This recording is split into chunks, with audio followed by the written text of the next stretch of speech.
Hello, and welcome. Welcome once again to the Secrets of the High Demand Coach. And I am here with Jenn Drummond, who after a car accident in 2018, she realized that you don't get to choose when you leave this life, but you do get to choose how you live it.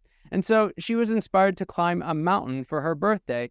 Then her son raises the stakes by suggesting Mount Everest. Now, during her training, a coach upped the ante and proposed that she go for a Guinness World Record and become the first woman to climb the 7-second summits. Today, Jenn is a world record holder who elevates others to master their own summit in life. She's also an international speaker and author and host of the Seek Your Next Summit podcast, who's focused on inspiring others to go beyond success to live a life of significance. Well, Jenn, I'm so excited to have you here. First off, wow. But what happened in 2018 and how did that lead to where you are today? Yes, so 2018, I was in a horrific car crash. The police rebuilt the accident about 50 different times, and they could not build a scenario where I lived. Fast forward a couple weeks after my crash, one of my good girlfriends was running on a trail. It was wet out. She slipped, hit her head on a rock, and never came home. So I had this horrific crash that I survived.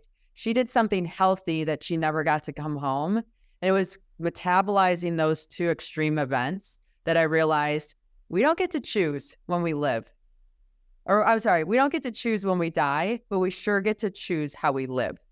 And I wasn't really living, right? I was going through the motions of life, just thinking like, oh, I'll get to it later. I'll get to it when my kids are lunch. I'll get to it with whatever excuse I had in the way.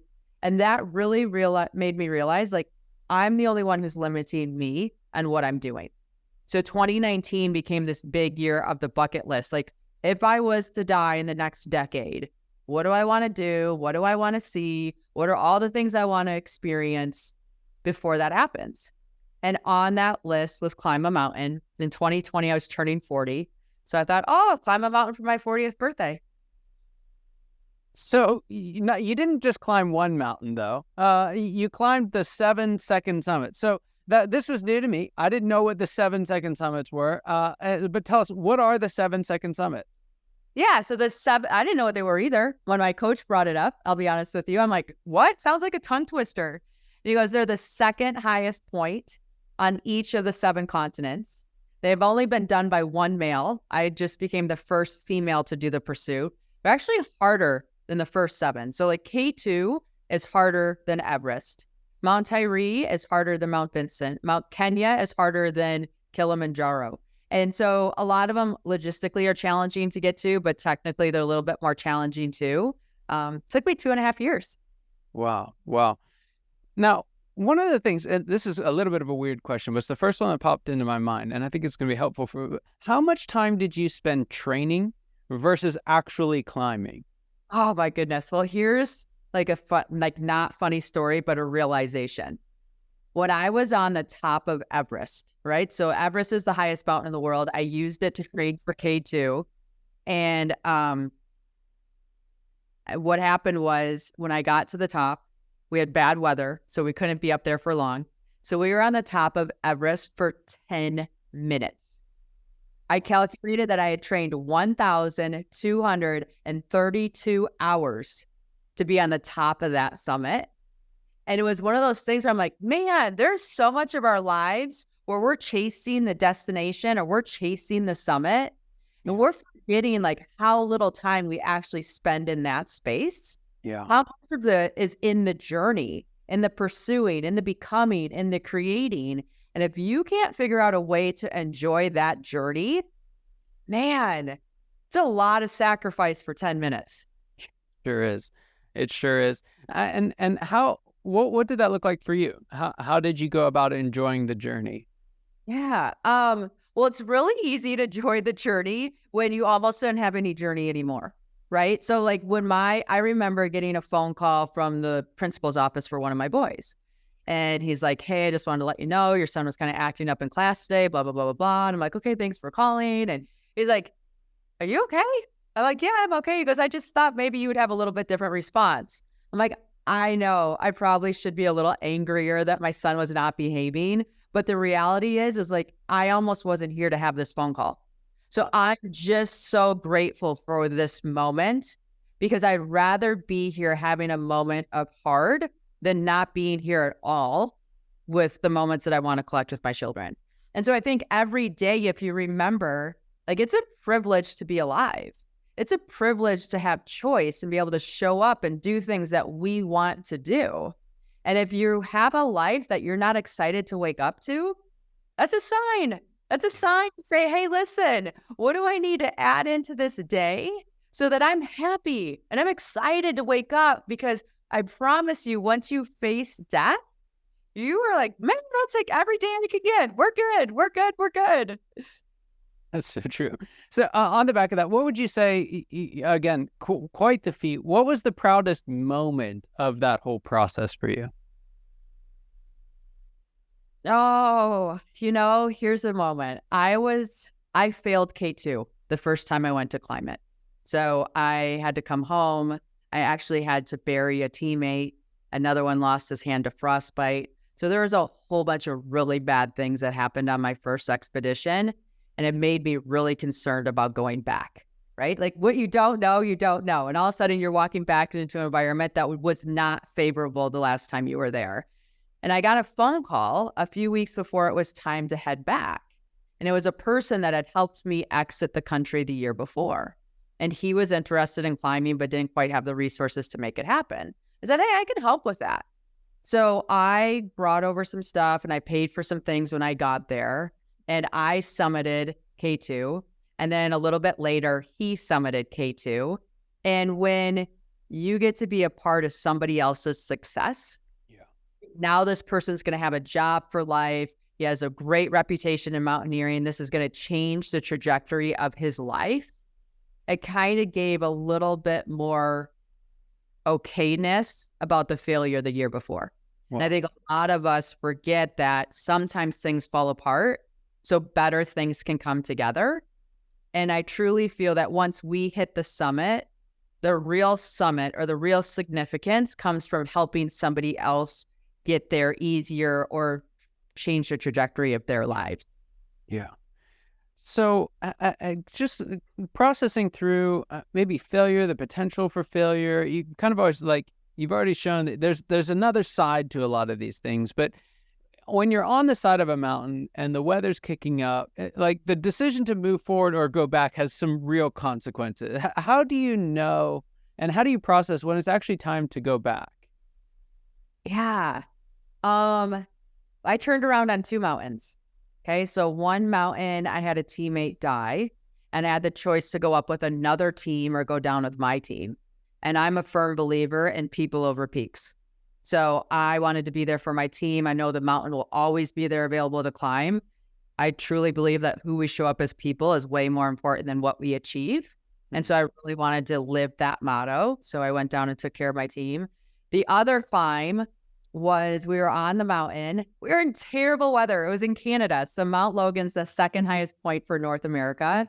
And it was colder and more terrible weather than any other place I'd been on the planet. Okay. I've been on the highest peak, the second highest peak, Antarctica, all those things. Mount Logan is brutal. The airplane that was the rescue airplane had something go wrong with it. So then we were turned over to Parks Canada. So if something happened, we'd have to call National Parks to get picked up. National Parks was watching the weather and they're like, we're going to have 2 weeks where we don't know if you're going to be able to thaw water. And so we're picking you up just to make sure everything's safe. And so they had a huge role in that, obviously, right? Like, I'm like, can we quick slide up the mountain and then you pick us up? Do we really need to be picked up right now? We're 2 days from the summit, right? And that's a couple-week climb. And you're sitting there like, no, come on, like, please. And we couldn't. So they picked us up and we had to come back in 2023. Yeah. Yeah. So that's the beauty of climbing is you have these teams, right? And everybody's looking out for everybody and everybody's putting their weight in with their decision to help make safe choices for yourself. And for anybody that's listening, that's building a business or doing things, like you need people on your team that are keeping an eye out for you so that you can stay in the game doing your thing. And then when they make a call that affects you, you trust them and succumb to that call, even if it's not in your favor. Yeah. Yeah, so the next question that I had is how did the adventure as a whole, all the thousand experiences that led up to it, how did they shape you as a leader and even as a mom at home? Yeah. I think the biggest takeaway for me was big mountains take big teams. So if we have a big goal that we're trying to achieve, it's going to take a big team to make that goal happen. Yeah. Right. And I think so many of us believe that we can do it by ourselves or we'll just muscle through or it's just a little bit longer. I mean, life's short. If it's a big load that you need to carry up a big mountain, have people along on the journey with you. It's so much more enjoyable. You're going to go farther. You're going to have more fun. Like all the pieces are going to just feel easier. Yeah. Yeah. And as you're coming back, you speak about this all over the country and the world. Would you say are some of the second summits, if you will, of business and life? Where does this translate into our world? Yeah, I think the first thing for me now, when I run into a roadblock or an obstacle or a setback, I don't view that as a sign to stop. I view that as acclimatizing. Oh, I hit a spot that is past my abilities right now. I need to come back to the drawing board, just like you come back to base camp and you say, okay, what's working? What's not working? How do I better go forward knowing what I know now? And when you acclimatize on a mountain, you go to a point of failure, you come back to base camp, your body physiologically changes, so it produces more red blood cells so you can go higher up the mountain. I think that metaphor for me has allowed so much more room for other options to show up along the pursuit. Yeah. Yeah, that is it's stunning. One, it's stunning how our bodies adapt. But two, I love that idea of you just acclimatize. You're moving to. I know I think you're from Utah, if I remember correctly. I just flew through Utah once, and I couldn't walk through the airport. So I had my respect for both the freezing cold and also the just the elevation is remarkable. But I like this idea. It's not a sign that you failed. It's not a sign that you have to go all the way back, right? But that you take a step back to where you can get back to a place of support, acclimatize, and move forward. What just from that, what would you hope that other leaders could learn from your story?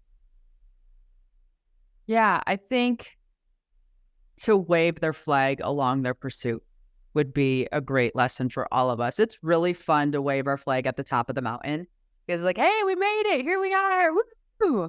But the more we can learn to wave our flag along the entire pursuit. So at the beginning, in the messy middle, in the setbacks, in the move, in the comebacks, and all those pieces, we share our story and it allows others to find themselves in it. And we just encourage each other. We help each other. When I'm waving my flag, I let you know, here's what I'm trying to achieve. Here's what I need. And here's how I can help. And the more that we all do that and signal to each other, it allows us to help one another on our path forward. Yeah. Yeah. So you've climbed the 7 seconds. You've done one of the hardest feats. We like to use the metaphoric, like you've conquered this hill, now the next, but literally and figuratively. What's the next hill look like for you? What's the next challenge for you as a leader, and how are you going to overcome it? Yeah, I think our society really focuses on what's next. And I actually am trying to get out of that rat race of always needing to have something else. And so since I just did this huge pursuit, I'm starting to practice what is. Like, what is now? What can I be grateful for? How can I practice presence? And then when I'm 1 year after this goal, so I summited June 1st of 2023, I'm giving myself an entire year to just be what is and kind of recharge the batteries and not be pursuing something. And then in June, I hope to have something lined up that really feels good to me that I want to pursue forward. Yeah. Yeah, I love that. And it's similar. One of the best things I think you can do if you sell a business is to take 12 months and not do anything else, right? Again, if you can afford it, because it's so similar. It's like we get sucked into this. It's got to be bigger and better. And if you try and go into something new, expecting it to be bigger than and better than something that was mature enough, to sell or transition out of, it's gonna leave you feeling empty and hollow, right? You've got to have that time to, again, using your principle from before, to acclimatize. It's a different environment. I love it. I could go on and on and on about this forever, but we've got some exciting news, and that your book is coming out. So tell us about the book. Where can we find it? And what can we expect in its pages? Yes, definitely. So I wrote the book Break Proof, 7 Strategies to Build Resilience and Achieve Your Life Goals. When I was halfway through the climbing project, I went out to lunch with a friend who's an author. He's like, you need to write a book. I don't even like mountaineering, and I'm fascinated with these stories. It's amazing how much they apply to business principles in everyday life. And I didn't really think about who that message was coming from. An author who writes daily, and that's like his lifestyle. To me, who's a climber, that'd be like asking, like, you should go climb Everest because it's really fun. And him saying yes and taking it on. So I said yes, unbeknownst to me of that challenge. It's been a challenge. I'm grateful for it now that I'm on the other side. But it is, I take the reader to each mountain. I take you into the nitty gritty details of what's going on. And then I highlight a lesson that helps you build resilience in your life. And hopefully you can apply it to your life so that you can continue on your path forward and be the best that you can be. Because we each are here with a specific calling, specific likes, dislikes, ways of doing life. And so I think the more each of us can live our story to its end, the better off we all are. Yeah. And so we can get it Amazon, normal places? Yes, you can go to my website, jendrummond.com, and get a hyperlink. Otherwise, order on Amazon. If you order in pre-sales, we have a whole bunch of fun bonuses that are definitely worth it. Jenn, thank you so much for your time. It's just an absolute honor and privilege having you on. An unbelievable story that I can't wait to share as far and wide as possible. So thank you again. And for those of you listening, watching, you know, your attention means the world to us. I hope you got as much out of this conversation as I know I did, and I cannot wait to see you next time. Take care.